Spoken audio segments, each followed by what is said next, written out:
This is the sensor drawer.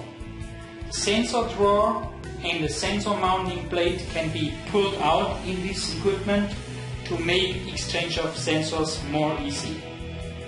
This is sensor line number 1, sensor row number 2. Here is the location of sensor number 1, sensor number 2, 3, 4, 5. Under the sensor mounting plate you find this sensor. This is the mounting bracket of the sensor. This is the sensor. This is the sensitive surface of the sensor. The total length of the sensor is 120 mm. The active length of the coil is 100 mm. And the sensitive area with same amplification level is 70 mm.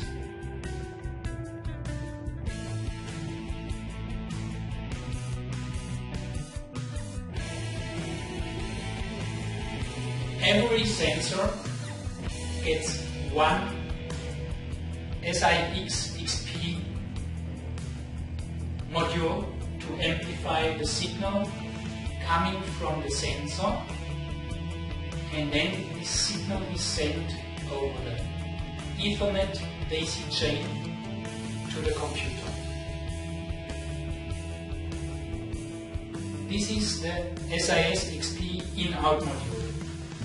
SIXP in-out module makes the communication between SIXP and the PLC.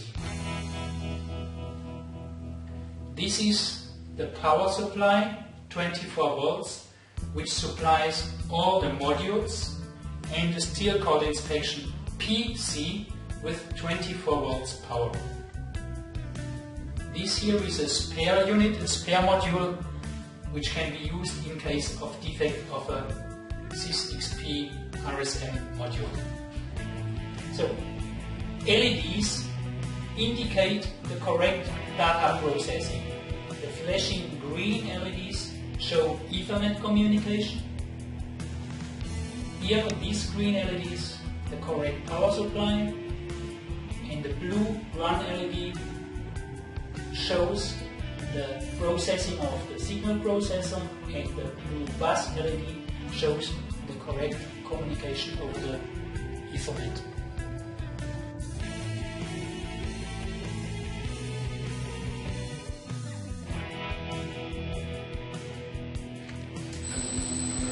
The SIXP encoder measures the length of the monitored steel cord belt and gives exact position of the board in millimeter resolution. This is the on-screen distance display, which shows the processed millimeters.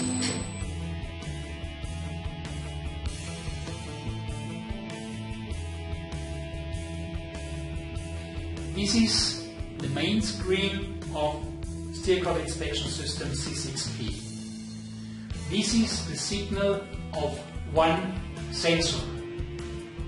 It can be increased to show signal of all sensors which are active in use. This is the fault location map. Each track shows the result of one sensor. Each blue indicator indicates a so-called negative threshold, which is the same like missing wire signal.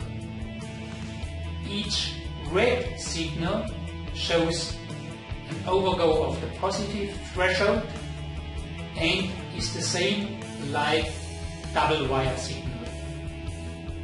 You see here, this is the red signal of crossing wires. Crossing wires appear like double wire. Okay. The black line indicates the stop position. This is the error dialog, and this is the fault location map. You see here sensor number 2 and sensor number 3 show a fault which has passed the stop line. Sensor number 2's fault is 27 mm behind the stop line. Sensor number 3 has the error position 34 mm after the stop line. By this, it's easy to identify the location of the fault inside the steel core belt material.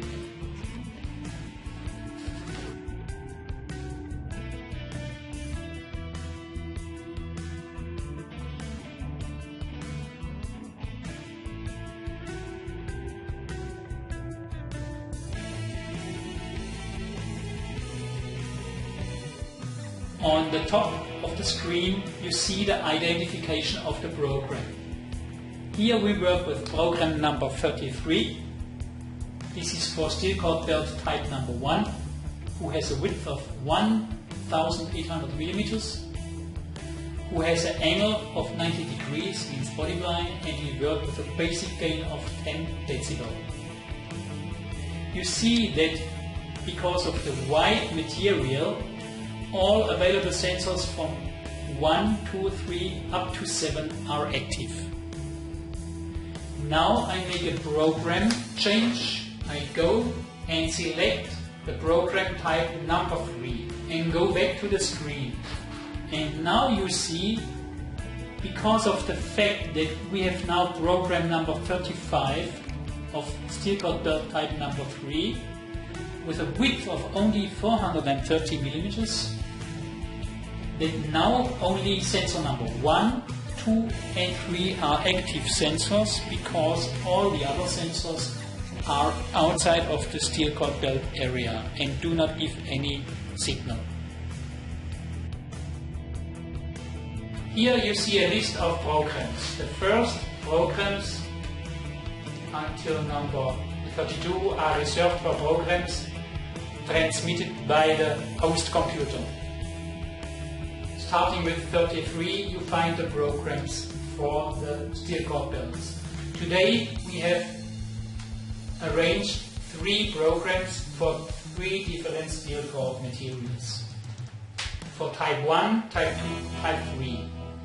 You have for each program an identification field, a field of the width, a field of the angle, a field of the gain.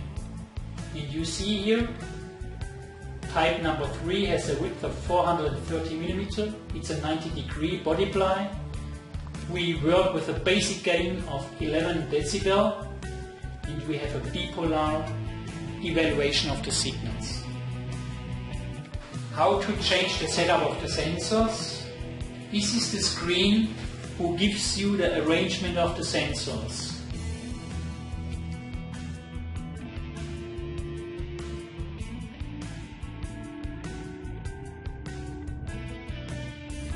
And they have a distance to the start position of 420 mm. This yellow sensor is the splice detection sensor. In this case, this is the optical splice kit of ROLAND.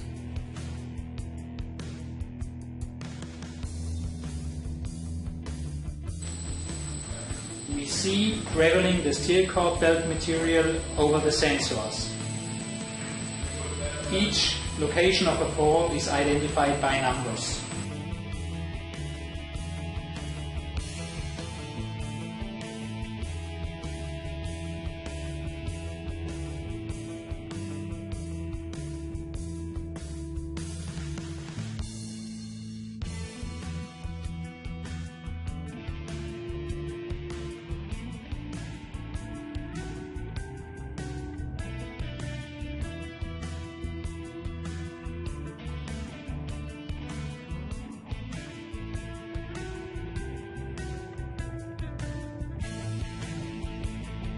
This is the area which we call list of events. In this area you will find error messages when something appears in the system. For example,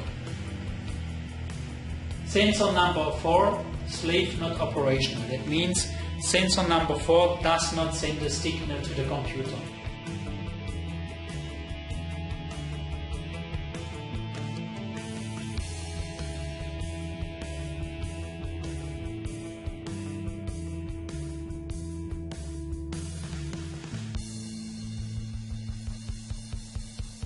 This is the marking unit.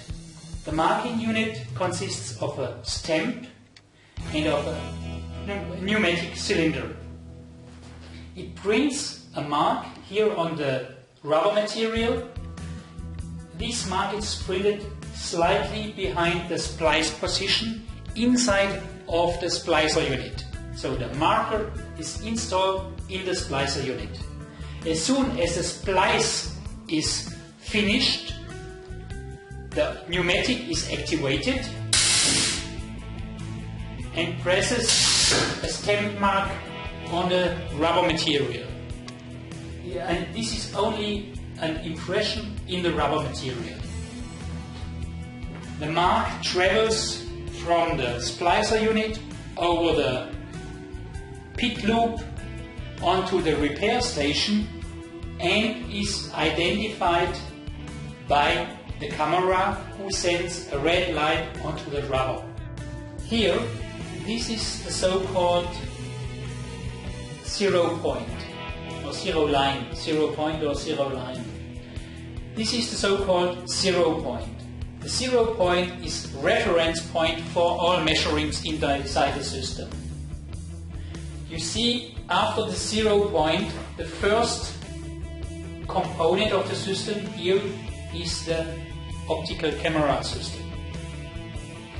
The second component after the 0 point is the position of the first sensor.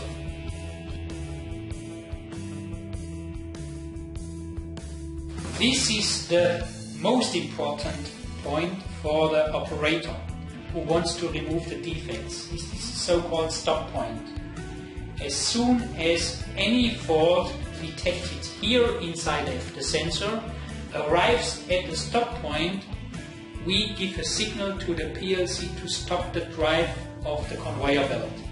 And then the operator comes with his knife, cuts out the defect, zips together with a manual zipper, and then the system continues to transport the steer cord belt without a defect.